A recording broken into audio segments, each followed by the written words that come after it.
Pues como todos los meses viajamos a Estados Unidos para saludar a nuestro querido Antón García y para que nos cuente historias de músicos insólitos. Y hoy nos trae la historia de Gram Parsons. Hola Antón, ¿qué tal? ¿Cómo estás?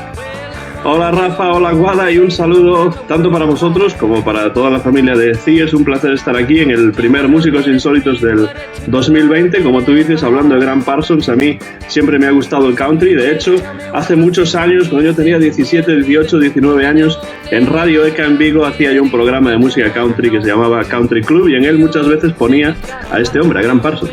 Radio ECA, que recuerdos son maravillosos, por lo menos en mi caso, entre el año 87 y el año 91. Gram Parsons, que no se llamaba Gram Parsons y que además se murió muy joven.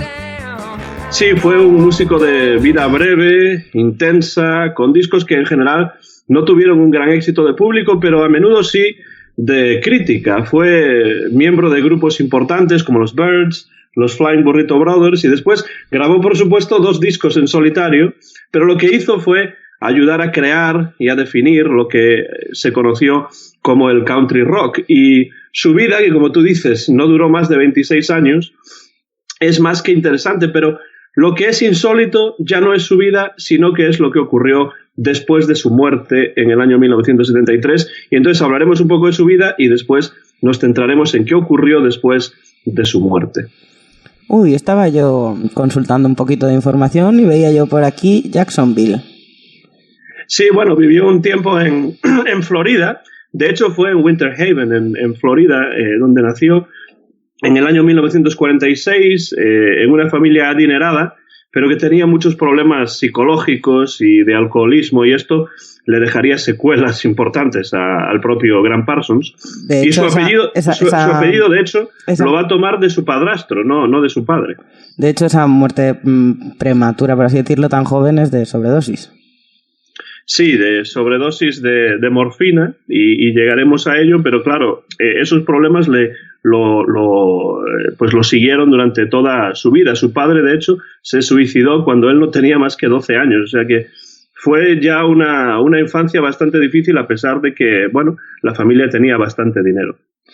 Pues vamos, si te parece, con ese periplo vital, ¿no? Luego llegó efectivamente su muerte y luego nos hablas de esas historias, ¿no?, que cuentas después de que él falleciese en el 1973. Pues sí, su primer encuentro con la música le llegaría a Gram Parsons a través de Elvis Presley, nada menos, porque asistió a uno de los conciertos de Elvis en el año 1956, con solo 10 años, y después se vería influido por otros estilos como el folk, durante ese revival del folk que tuvo lugar en los últimos años 50 y primeros 60, llegó a formar parte de algunos grupos folk en sus años de instituto y tocando en algunos locales del famoso Greenwich Village de Nueva York, por donde pasaron pues tantos otros, Phil Ochs, Bob Dylan, etcétera.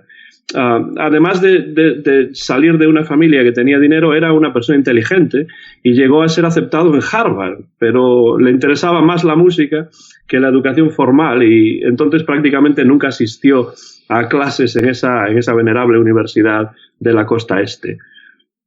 Y es entonces, a mediados de los 60, cuando descubre el country, y por desgracia también es el inicio de su abuso de las drogas y del alcohol, pues continuando prácticamente una tradición familiar. Decías que lo insólito venía sobre todo lo que nos ibas a contarnos después de su muerte, pero vaya vida también, ¿eh? Sí, formó a mediados de los años 60 la International Submarine Band, que muchos consideran la primera banda de country rock, aunque en realidad lo que tocaban era más country clásico, y en el año 67 grabaron su primer disco, que se tituló Safe at Home, a salvo en casa, pero ese disco no salió hasta el año siguiente, 1968, y pues desafortunadamente en ese momento el grupo ya se había disuelto, y entonces el disco no tuvo ninguna repercusión. Pero llega un momento importante. Gram Parsons, que vivía en la costa este, se mudó a Los Ángeles y allí conoció a Chris Hillman, que era el bajista de los Byrds, y estos necesitaban nuevas incorporaciones. Y entonces Gram se unió a la banda, pero parece ser que no como un verdadero miembro de la banda, sino más bien como un músico asalariado, porque esa era la única manera de hacer que apareciese en las sesiones de grabación. A pesar de una trayectoria tan corta, ¿no? Porque se murió muy joven, como decíamos, como decías, con 26 años, leo que una revista del prestigio de Rolling Stones la Rolling Stone lo situó entre en la lista, ¿no? De los 100 artistas más grandes de todos los tiempos. Sí, ahí entra quizá pues su influencia dentro de la creación del country rock, que ya empieza con los Byrds, porque aunque duró muy poco su asociación con este grupo, participó de forma decisiva en el disco Sweetheart of the Rodeo, que es un disco legendario en el que los Byrds ya empiezan a abrazar el country más clásico, ¿no? Pero, como digo... Un grupo, perdón, Antón, que ha sido de los que ha tenido formaciones más diversas y más cambios en su formación a lo largo de toda su historia, ¿eh? Sí, un grupo imprescindible, pero como tú dices, efectivamente... cambió muchísimo a lo largo de los años, pero siempre manteniendo un nivel musical muy alto. Justo después de la grabación de ese disco, durante una gira por el Reino Unido, Graham Parsons conoció a los Rolling Stones y entonces se hizo amigo de Keith Richards porque compartían el interés por el country. No hay que olvidar que los Stones grabaron discos muy influidos por el country en los años 70. Y entonces Graham Parsons abandonó los Byrds y, de vuelta en California, formó con Chris Hillman, el bajista o ex bajista de los Byrds, los Flying Burrito Brothers, que serían un paso muy importante en la formación del country rock, a pesar de que solamente sacaron 2 discos entre los años 69 y 70. ¿Y qué pasó después? Porque ahí nos estamos acercando a la fecha clave.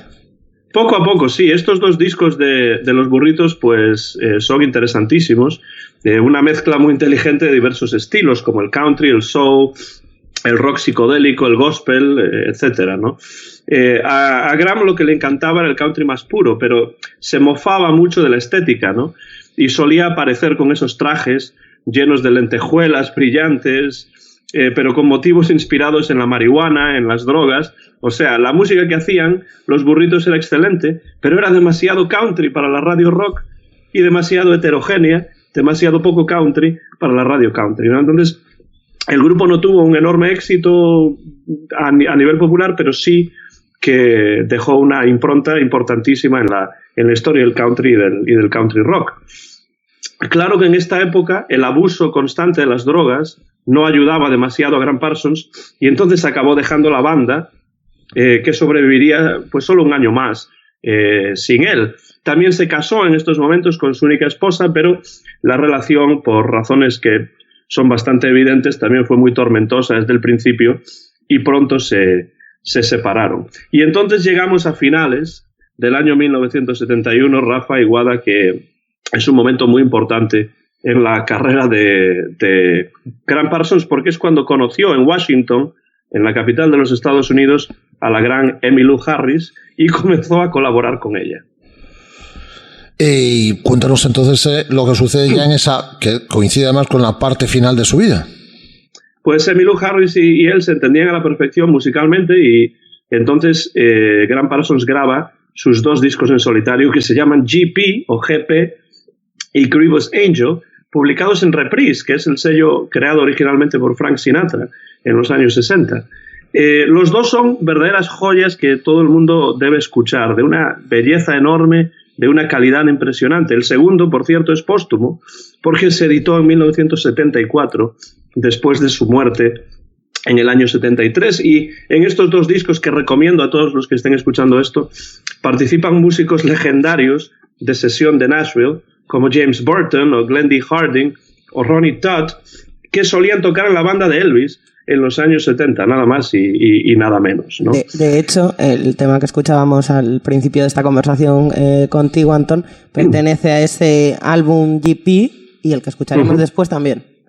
Sí, es el que más me gusta a mí de los 2, por eso elegí estas 2 canciones, Big Mouth Blues y We'll Sweep Out the Ashes in the Morning, porque es de los 2 el que más me gusta, pero los 2 son una verdadera maravilla y realmente definen a la perfección el sonido y la concepción musical de Graham Parsons. Y después de grabar ese segundo disco, Grievous Angel, que no salió hasta después de su muerte, llega el momento verdaderamente insólito que tiene que ver con la muerte de Graham Parsons. Él estaba obsesionado por alguna razón con el Parque Nacional de Joshua Tree, que está en California, cerca de la ciudad de San Bernardino.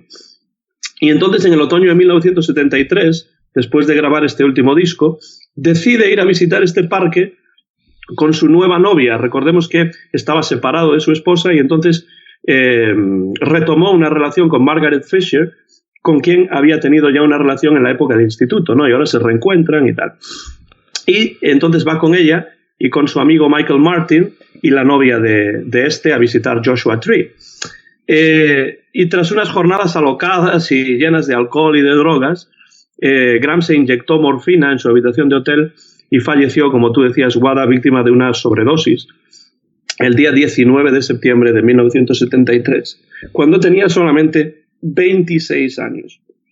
Es increíble lo mucho que hizo Graham Parsons y lo importante que fue y lo joven que fue o que era cuando murió. Pero aquí es donde entramos ya en el territorio de la leyenda y de lo insólito y de lo increíble, que es lo que mi padre me llevó a sugerirme que hablase de Graham Parsons en esta entrega de Músicos Insólitos. Pues cuéntanos. Pues el cadáver debía enviarse a Nueva Orleans para que allí tuviese lugar el funeral y el entierro. Estaba en California y había que enviar a Luisiana el cadáver. Así lo dispuso la familia de Graham Parsons. Pero Graham Parsons, unos meses antes, le había dicho a su manager, Phil Kaufman, que quería ser incinerado y que sus cenizas debían reposar precisamente, ¿sabéis dónde? Claro. A ver, ¿dónde? Lo suponéis. A ver, ¿dónde? En el Parque Nacional de Joshua Tree, porque tenía una obsesión claro. con ese parque. Claro. Entonces, bueno, pero me imagino que con 26 años, cuando dices estas cosas, las dices un poco en broma, quiero decir. No se murió de una enfermedad, al final se murió de una sobredosis. Entiendo que él cuando decía pues que me muero, que me incineren y que me lleven al parque... Que no estaba muy meditado, que no sabía, claro, no sabía que se iba a morir de una sobredosis. Claro, no estaba pensando en los meses siguientes. También es muy posible que lo hubiese dicho pues borracho claro. Posiblemente. O bajo el efecto de las drogas, ¿no? Entonces pues... pero Kaufman se lo tomó en serio, el manager se lo tomó en serio, y entonces Kaufman y Michael Martin, el amigo de Graham que había estado en el parque con él, allí se fueron. Sí, se enteraron de que el cadáver de Graham Parsons haría escala en el aeropuerto de Los Ángeles. Y entonces allí se presentan ellos con un coche funerario y vestidos como si fuesen empleados de una empresa funeraria, y le dicen a los operarios del aeropuerto que la familia los había contratado para que llevasen el cuerpo de Graham Parsons a Nueva Orleans. Vamos, que robaron el cadáver. ¿Y coló?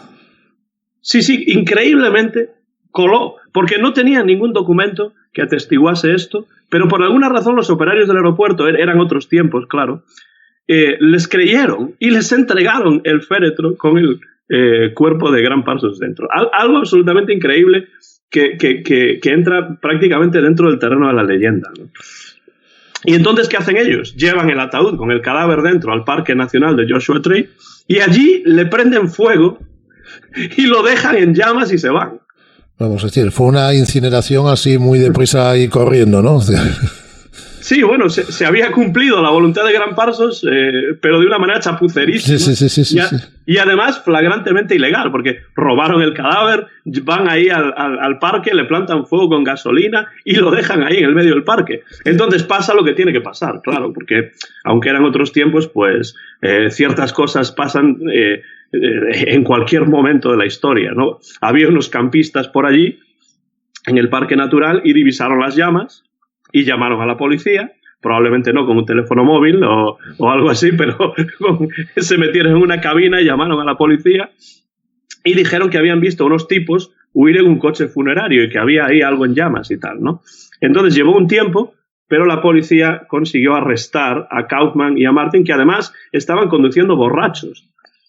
O sea que, bueno, un desastre todo esto, ¿no? Lo de que estuviesen borrachos en el momento de robar un cadáver, llevarlo a un parque natural y quemarlo, tampoco me sorprende tanto. A mí me gusta esto que ha dicho Antón, de que al final cumplieron, ¿no?, cuáles eran sus deseos, pero de una forma muy chapucera, ¿no? Es decir, él quería que las cenizas se depositasen en el parque, pero bueno, pues se hizo deprisa y corriendo, primero robando el cadáver y luego ya directamente pues le prendemos fuego, aquí lo dejamos y bueno, se cumplió a medias. Sí, además es que tomaron el asunto en sus propias manos y sin consultar con la familia ni nada, pues dicen, él quería esto, pues vamos a cumplirlo, ¿no? Y lo hicieron de una manera chapucera, totalmente ilegal, pero curiosamente no llegaron a entrar en la cárcel, pero sí tuvieron que pagar una buena multa y además correr con los gastos del funeral de Graham Parsons en Nueva Orleans, porque además quemaron el cadáver de una manera tan chapucera que ni siquiera lo quemaron entero, y entonces había parte del cadáver que todavía no estaba en ceniza. O sea que bueno. ¿Algo más que nos quieras contar, Antón? No, simplemente que ese es el final insólito a una vida intensa. Sí que venía al final, intensa, ¿no? Sí que venía al final lo de insólito. Sí, absolutamente insólito. Pues así es como acabó Graham Parsons, ya veis. Un final insólito, como digo, una vida intensa, creativa, de excesos y finalmente pues también trágica porque murió con 26 años cuando estaba grabando algunos de sus mejores discos y entonces quien no conozca a Graham Parsons y quiera entrar en su música, que escuche esos dos discos, el GP y el Cripples Angel, que por cierto se han publicado los dos en un solo disco, en un solo CD, con lo cual son fáciles de conseguir, y después por supuesto el Sweetheart of the Rodeo de los Byrds y esos dos discos de los Flying Burrito Brothers en los que participa él, que prácticamente pues contienen en total todos estos discos pues todo su legado musical más importante. Un tipo muy interesante, Rafa, Guada, oyentes de CS Podcast, que recomiendo a todo el mundo, tanto si os gusta el country como si no, porque creo que si no os gusta el country, a través de Graham Parsons quizá podréis entrar en él. Pues esta es la historia insólita, fantástica, historia insólita que nos atrae como todos los meses desde Estados Unidos con destino a su ciudad, que es la de Vigo, Antón García. En este caso, la historia insólita o el final insólito, en este caso más bien el final insólito en la vida de Graham Parsons. Hasta el próximo mes, Antón, un abrazo muy fuerte. Muchas gracias, Rafa, muchas gracias, Guada, un placer hablar con vosotros y tengo muchísimas ideas para otros músicos insólitos para siguientes entregas aquí en el CS Podcast. Un saludo a todos los oyentes y a todas las oyentes y hasta la próxima. Aquí te esperamos todos los meses, un abrazo.